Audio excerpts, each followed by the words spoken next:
Assalamualaikum warahmatullahi wabarakatuh. Halo teman-teman sekalian, perkenalkan nama saya M. Fauzi Durasya S dari Universitas Syah Kuala dengan NIM 1414421351. Nah, di video kali ini saya akan memaparkan sebuah materi terkait dengan metode pengukuran kualitas mutu air, yang dimana saya mengambil mata kuliah di Universitas Negeri Gorontalo, yaitu mata kuliah penciuman perairan dengan kelas B. Nah teman-teman, ada pun beberapa pengertian dari metode storage itu, yaitu merupakan singkatan dari storage dan juga retrieval, yang dimana artinya itu yaitu merupakan sistem elektronik dari EPA yang digunakan sebagai pemantauan kualitas air. Nah teman-teman tuh harus tahu apakah ada beberapa tahapan untuk menentukan pengukuran dari menggunakan metode storage ini. Yang pertama itu ada pengumpulan data, kemudian dia perbandingan data dengan baku mutu, kemudian juga ada bila dia sesuai dengan baku mutu. Kemudian yang keempat itu ada apakah dia tidak sesuai dengan baku mutu, dan yang terakhir itu adalah perhitungan dari nilai dan metode storage itu sendiri. Nah teman-teman, dari yang beberapa tahapan yang saya sebutkan tadi itu, yang pertama ada pengumpulan data, yang dimana pengumpulan data itu dilakukan secara bertahap, artinya dari waktu ke waktu, dan nantinya bisa didapatkan data yang signifikan. Kayak misalkan di suatu kawasan dilakukan pengukuran parameter kualitas air pada tahun 2014, nah nanti tahun selanjutnya juga bisa dilakukan ataupun tahun-tahun selanjutnya. Nah untuk yang kedua itu terkait dengan perbandingan antara hasil lapangan dengan baku mutu, yang dimana apabila sebanding itu nanti akan dilanjutkan ke tahap selanjutnya. Nah, yang selanjutnya itu ada tahapan yang dimana kita apabila nilai si lapangan itu sesuai dengan baku mutu atau di bawah nilai baku mutu. Nah, dimana apabila dia sesuai dengan ataupun di bawah dengan baku mutu, dia diberikan skornya 0. Nah, untuk yang tahap keempat yaitu ada pun tahap apabila nilai lapangan itu tidak sesuai dengan baku mutu, yang dimana itu nantinya akan diberikan skor berdasarkan dari tabel pemberian nilai, atau seperti pada gambar di samping ini. Kita lihat sama-sama bahwasanya di samping tabel ini terdiri atas dua kemungkinan, yaitu yang pertama ada kemungkinan apabila jenis parameter yang diukur itu kurang dari 10 ataupun yang lebih dari dengan 10. Nah, tiap parameter biologi, fisika maupun kimia itu masing-masing memiliki nilainya sendiri. Nah, kemudian yang selanjutnya itu terkait dengan apakah penjumlahan dari skor-skor tersebut. Nah teman-teman, pada dasarnya untuk metode storage ini terdiri dari beberapa kelas, yaitu ada kelas A, kelas B, maupun kelas C, dan juga kelas D. Untuk kelas A sendiri itu dia tergolong kategori sesuai dengan baku mutu atau memiliki skor itu sama dengan 0. Dan kalau untuk kelas B itu tuh tergolong baik ataupun dalam kategori tercemar ringan dengan skor min 1 sampai dengan min 10. Untuk yang kelas C itu dia tergolong tercemar sedang dan memiliki nilai itu sekitar min 11 sampai dengan min 30. Nah, untuk yang terakhir itu kelas D, itu dia tergolong berat ataupun buruk dengan kategori nilai yaitu min 30 ke atas. Baik teman-teman sekalian, tadi itu penjelasan singkat dari saya terkait dengan metode storage. Nah, saya memiliki contoh soal nih buat teman-teman yang penasaran bagaimana sih perhitungan dari metode storage ini sendiri. Nah, untuk bentuk soal itu mungkin bisa lihat seperti pada tabel samping ini, bahwasanya terdapat beberapa parameter yang diukur dan juga beberapa nilai dari baik itu maksimum, minimum, dan juga rata-rata dari tiap parameter, dan juga disediakan di situ nilai baku mutunya yang nantinya kita gunakan sebagai pembanding antara hasil yang kita dapatkan di lapangan dengan hasil yang ada di baku mutu. Nah, baik teman-teman, kita masuk ke dalam contoh soal yang dimana di sini didapatkan ada dua parameter, yaitu ada parameter fisika dan juga ada parameter kimia.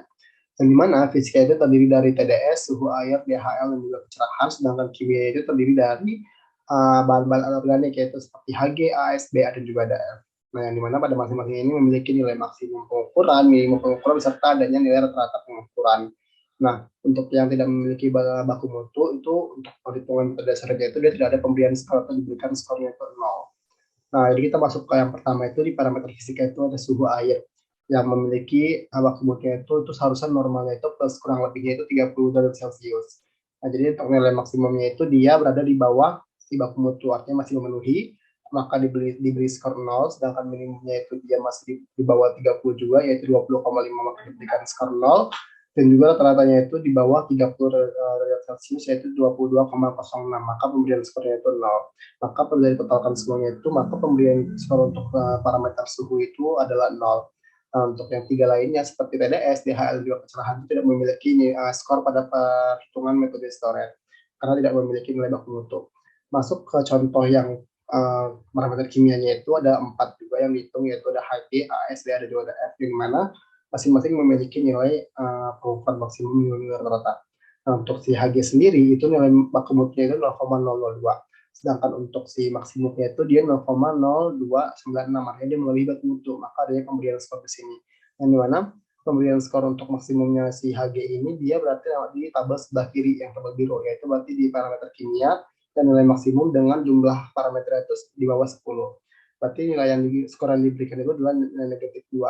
Sedangkan untuk yang minimumnya itu dia masih di bawah baku mutu, artinya masih memenuhi. Maka dia pemberian skor itu 0, sedangkan untuk rata-ratanya itu dia 0,0082, artinya masih melebihi baku mutu, maka pemberian skornya itu minus 6.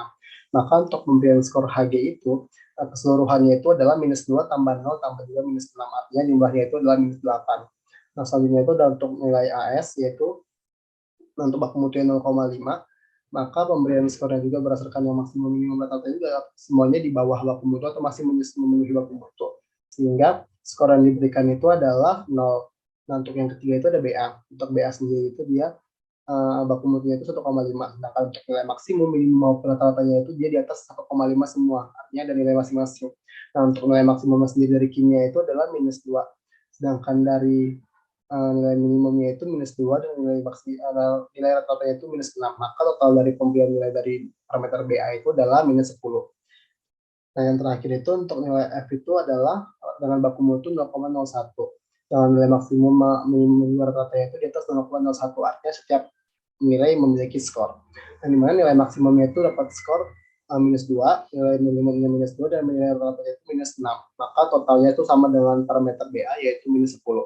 Nah, apabila kita mengambil contoh ini saja, maka total dari keseluruhan skornya itu adalah minus 8 ditambah dengan minus 10 ditambah dengan minus 10. Maka totalnya itu adalah minus 28. Nah, dengan total nilai skor segitu, minus 28, maka masuk dalam kategori kelas C, yaitu kelas yang tercemar sedang dan juga memiliki skor itu di antara minus 11 sampai dengan minus 30. Nah, mungkin begitu contoh dari perhitungan metode Storet. Buat teman-teman yang ingin lebih paham lagi, mungkin bisa dicari contoh-contoh soal lainnya dan nantinya bisa dilakukan perhitungan secara mandiri, karena metode ini juga tidak sulit dan juga mudah untuk dilakukan oleh siapapun.